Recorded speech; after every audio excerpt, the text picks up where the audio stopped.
Last lecture मध्ये आपण scalar product of vectors पाहिलं. Today we see the vector product. Vector product, it is also called as a cross product. Suppose p bar and q bar are the two vectors. Then vector product, it is denoted by p bar cross q bar. Cross sign is used, therefore it is called as a cross product. Suppose p bar and q bar are two vectors and p bar is rotated to q bar. They make the angle theta in anti-clockwise direction, that is positive angle theta. Here vector product of two vector is defined as the product of magnitude of two vectors and sine of smaller angle between them. Here p bar and q bar are the two vectors. Their vector product is defined as its magnitude is defined as product of magnitude of two vectors and sine of angle between them. And here also it is a vector. This is the magnitude and direction is denoted by, suppose u r cap. U r cap is this vector, unit vector. Along the direction perpendicular to this plane which containing these two vectors. म्हणजे या दोन vector ज्या plane मध्ये आहेत त्या प्लेनला हा perpendicular vector आहे. मग it is a vector and here we can write this vector product in the form of magnitude and direction. Magnitude आणि डायरेक्शन आहे. मग ओनली मॅग्निट्यूड आपण जर लिहिली तर mod of P bar cross Q bar it is equal to काय येणार आहे, mod of P bar cross Q bar equal to P into Q into काय साइन ऑफ थिटा. प्रॉडक्ट कशाचा आहे, दोन्ही वेक्टरच्या मॅग्निट्यूडचा and sine of angle between them. दोन्ही मध्ये साइन ऑफ स्मॉलर अँगल आहे हा बिटवीन देम. एवढी काय आहे मॅग्निट्यूड आहे. आणि it is a vector, therefore its direction is determined by right hand screw rule.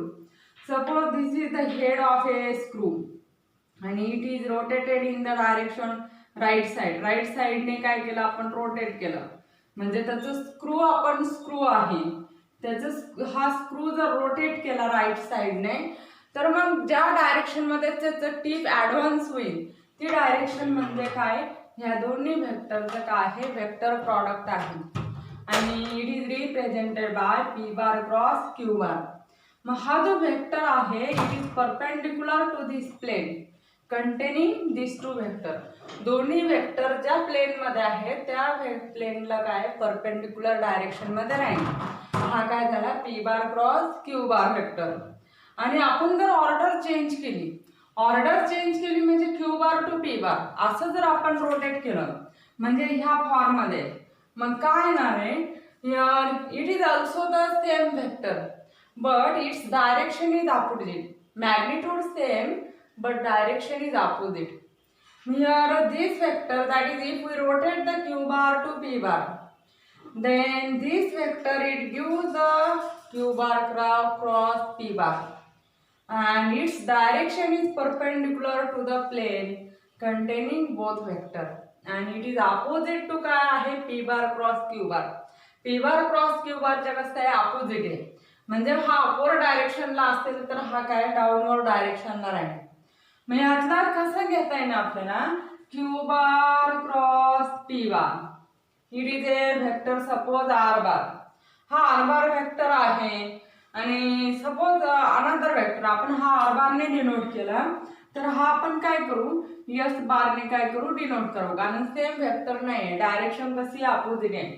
It is equal to काय एस बार आणि मॅग्निट्यूड आणि डायरेक्शनच्या फॉर्म मध्ये कसं लिहिता येईल Q bar Q into P into काय साइन थिटा आणि इंटू याच्या अलॉंग युनिट वेक्टर आपण काय करू यू एस कॅपने काय करू डिनोट करू. मग हे झालं मॅग्निट्यूड आणि डायरेक्शनच्या फॉर्म मध्ये. मग दोन्ही वेक्टरचे मॅग्निट्यूड कसे आहे सेम आहे. Mod of Q bar cross P bar it is equal to Q into P into काय येणार आहे साइन थिटा. म्हणजे P bar cross Q bar घेतला आपण त्याची magnitude P into Q into sine theta आणि Q bar cross P bar आहे त्या व्हेक्टरची magnitude Q into P into sine theta. म्हणजे मॅग्निट्यूड सेम आहे पण डायरेक्शन कशी आहे अपोजिट आहे. मग here mod of P bar cross Q bar it is equal to mod of Q bar cross P bar. म्हणजे दोन्ही व्हेक्टरची मॅग्निट्यूड सेम आहे बट डायरेक्शन आर अपोजिट. मग here but P bar cross Q bar is not equal to Q bar cross P bar. P bar cross Q bar आणि Q bar cross P bar हे दोन्ही कसे वेगवेगळे vectors आहेत. मग vector product of two vector it is a vector and its magnitude is equal to काय आहे product of magnitude of two vector and sine of smaller angle between them and its direction is here determined by right hand screw rule and it is perpendicular to the plane which containing the two vector. ज्या plane मध्ये ते दोन vector आहेत त्यांचा आपण vector product घेतलेला आहे त्या प्लेनला कसं आहे परपेंडिक्युलर आहे. म्हणजे मग हा पी बार क्रॉस क्यू बार हा वेक्टर आहे आणि ह्या प्लेनला कसं आहे परपेंडिक्युलर आहे. आपण काय घेतलेलं आहे पी बार क्रॉस क्यू बार. इथं ऑर्डर चेंज केली आपण तर आपल्याला काय मिळतं Q bar cross P bar आणि याची डायरेक्शन कशी आहे याच्या प्लेनला परपेंडिक्युलर आहे पण डायरेक्शन पहिल्या वेक्टरच्या कशी अपोजिट आहे.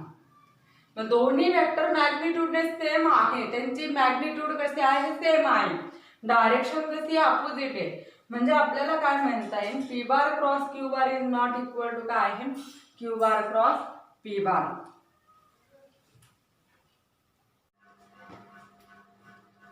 आता आपण कॅरेक्टरिस्टिक्स पाहू वेक्टर प्रॉडक्टच्या. आपण वेक्टर प्रॉडक्ट काय पाहिलेलं आहे here vector product of two vector is a vector whose magnitude is equal to product of magnitude of two vector and sine of angle between them and its direction is determined by right hand screw rule and it is perpendicular to the plane containing the two vector. हे आपण vector product पाहिलेलं आहे. आता त्याचे characteristics. मग vector product मध्ये order जर change केली आपण दोन्ही वेक्टरची तर ते दोन डिफरंट वेक्टर मिळतात आपल्याला. म्हणजेच vector product of two vector हा कम्युटेटिव्ह आहे का नाही. मग vector product of two vector does not obey the commutative law of multiplication. म्हणजेच काय म्हणतात आपल्याला पहिली property P bar cross Q bar is not equal to Q bar cross P bar. P bar आणि यांचा ऑर्डर चेंज केली तर दोन्ही वेक्टर आपल्याला वेगवेगळे मिळतात. म्हणजे दोघांची डायरेक्शन कशी अपोजिट आहे आणि but magnitude of both vectors are equal that is mod of P bar cross Q bar it is equal to mod of Q bar cross P bar and it is equal to काय आहे magnitude P into Q into काय आहे sine theta. ही काय झाली दोन्ही वेक्टरची magnitude झाली आणि हे दोन आपल्याला वेगवेगळे वेक्टर मिळतात. म्हणजे सपोज हा पी बार वेक्टर आहे आणि हा क्यू बार वेक्टर आहे तर दोन्ही मधील अँगल हा थिटा आहे. मग पी बार क्रॉस क्यू बार म्हणजे हा वेक्टर मिळणार आपल्याला पी बार क्रॉस क्यू बार. आपण आर बारने डिनोट केला तरी चालेल. म्हणजे ह्या प्लेनला कसा आहे परपेंडिक्युलर आहे खालच्या प्लेन मध्ये हे दोन्ही वेक्टर आहे आणि तेच आपण जर घेतलं हा वेक्टर जर घेतला तर आपल्याला हा वेक्टर म्हणजे कोणता मिळणार Q bar cross P bar. दोघांची मॅग्निट्यूड सेम आहे बट डायरेक्शन्स आर अपोजिट. हा P bar cross Q bar आणि हा काय Q bar cross P bar. म्हणजे vector product of two vector does not obey the commutative law of multiplication but magnitudes are same. आता second property आहे. Second property काय आहे vector product obeys the distributive law of multiplication. Distributive law of multiplication आहे. Suppose आता A bar B bar C bar are three vectors then A bar cross here b bar plus c bar. It is equal to, we can write as a bar cross b bar plus a bar cross c bar. Vector product obeys the distributive law of a multiplication. आता काही special cases पाहू आपण vector प्रॉडक्टच्या. आपण त्याचे magnitude consider करू. Mod p bar cross q bar it is equal to काय आहे p इंटू q इंटू काय साइन थिटा आहे. मग डिफरंट केसेस पाहू आपण. थिटा जर 0 घेतला आपण थिटा इक्वल टू 0.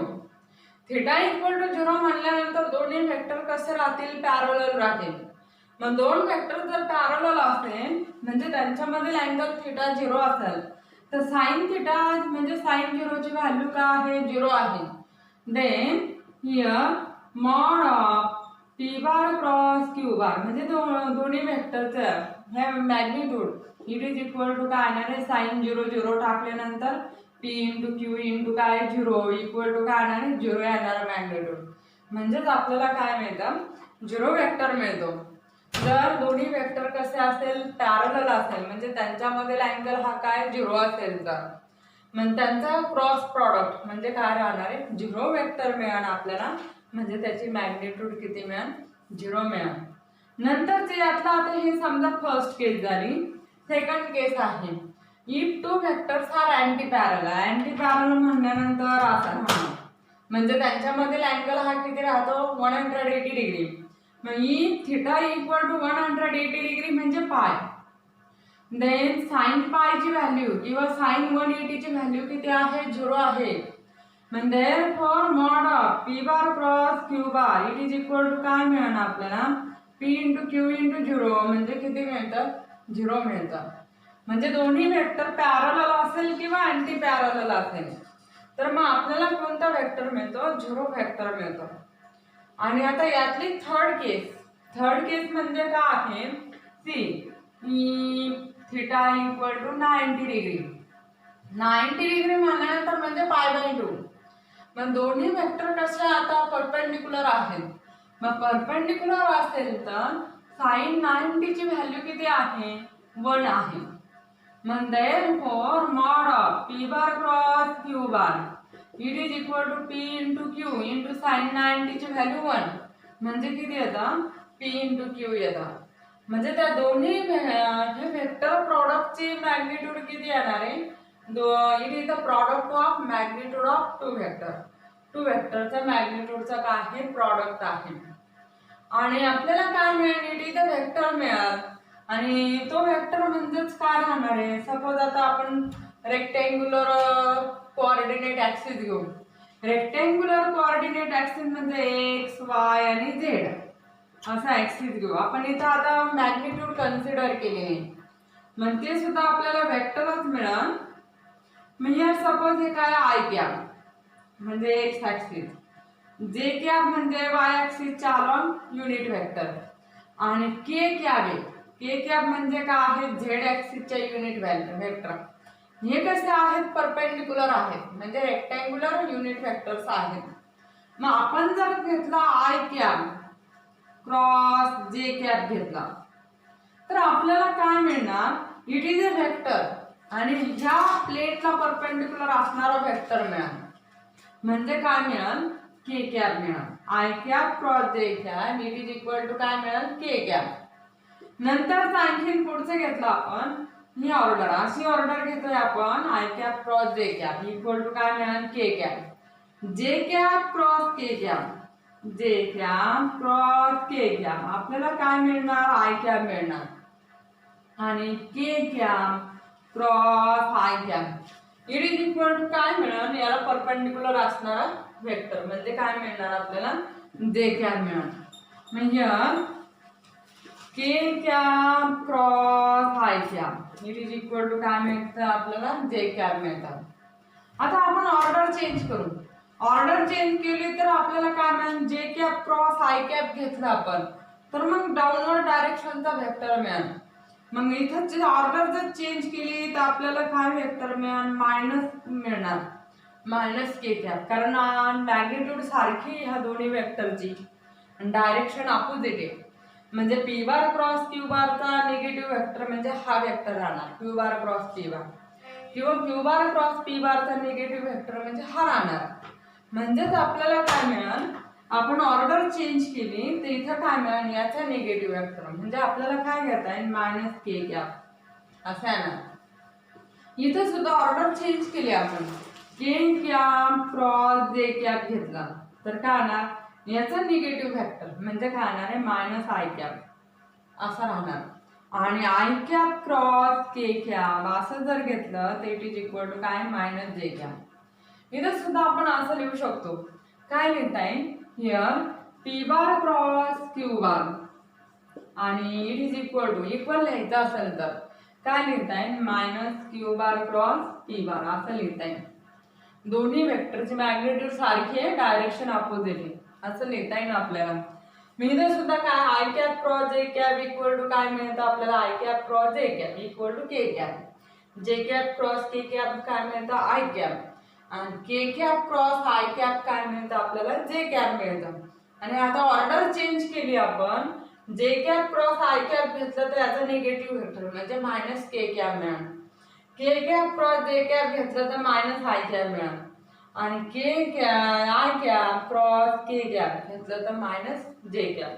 असं सायक्लिक चेंज लक्षात ठेवा. आणि उलट केलं तर काय, तर त्याचा निगेटिव्ह वेक्टर मिळतो. हे दोन वेक्टर परपेंडिक्युलर असेल तर, आणि आणखीन थिटा जर झिरो असेल म्हणजे ते पॅरलल असेल तर मग झिरो वेक्टर मिळतो आपल्याला. मग याच्यावरून आपल्याला काय घेता येईल, वेक्टर प्रॉडक्ट विथ इटसेल्फ हा काय मिळणार आपल्याला झिरो वेक्टर मिळणार. वेक्टर प्रॉडक्ट विथ इटसेल्फ म्हणजे I cap cross I cap, यांच्यामधील अँगल हा किती आहे झिरो आहे. मग I cap cross I cap काय मिळणार आपल्याला झिरो वेक्टर मिळेल. इट इज इक्वल टू काय J cap cross J cap, आणि it is equal to K cap cross K cap. ही काय मिळतं आपल्याला झिरो वेक्टर, किंवा त्यांची मॅग्निट्यूड जर घेतली तर ती किती येणार आहे झिरो येणार. मग क्रॉस प्रॉडक्ट विथ इटसेल्फ, कोणताही वेक्टर घेतला आपण cross product with itself is a zero vector. म्हणजे एनी वेक्टर पी बार घेतला आपण तर P bar cross P bar हा काय मिळणार आपल्याला झिरो वेक्टर मिळणार. Cross product with itself is a zero vector. आणि फॉर रेक्टँग्युलर युनिट वेक्टर साठी म्हणजेच काय म्हणता येईल आपल्याला, I cap cross I cap equal to J cap cross J cap equal to काय आहे K cap cross K cap equal to काय आहे झिरो वेक्टर. आणि रेक्टँग्युलर युनिट वेक्टर साठी इट इज अ वेक्टर, आणि हा कोणता मिळणार आपल्याला, हे एक्स आणि वाय ऍक्सिस चे अलोंग आहे तर झेड ऍक्सिस चे अलोंग युनिट वेक्टर मिळणार. हा काय आहे वाय ऍक्सिस आणि झेड ऍक्सिस चे अलोंग आहे, तर आपल्याला याला परपेंडिक्युलर असणारा वेक्टर ह्याच्या प्लेनला कोणता येणार एक्स ऍक्सिस चे अलोंग आय कॅप वेक्टर मिळणार. K cap cross I cap म्हणजे झेड ऍक्सिस आणि एक्स ऍक्सिस चे अलोंग आहे तर काय मिळतं जे कॅप. आणि ऑर्डर चेंज केली तर आपल्याला काय त्याचा निगेटिव्ह वेक्टर मिळेल, म्हणजे अपोजिट डायरेक्शन मध्ये, याचा अपोजिट हा वेक्टर, याचा अपोजिट हा वेक्टर, याचा अपोजिट हा वेक्टर, हे वेक्टर्स आपल्याला काय मिळतील. हे झालं वेक्टर प्रॉडक्ट. मग आपण काय केलेलं आहे, vector product of two vector is a vector whose magnitude is equal to product of magnitude of two vector and sine of angle smaller angle between them, and its direction is perpendicular to the plane containing the two vector, and it is determined by right hand screw rule. right hand screw rule ने काय केले जाते determine केली जाते. आणि आपण त्याच्या तीन कॅरेक्टरिस्टिक्स पाहिलेले आहेत. तर आणखीन काय दोन तीन कॅरेक्टरिस्टिक्स राहिलेले आहेत तर ते आपण काय करू नेक्स्ट लेक्चर मध्ये पाहू.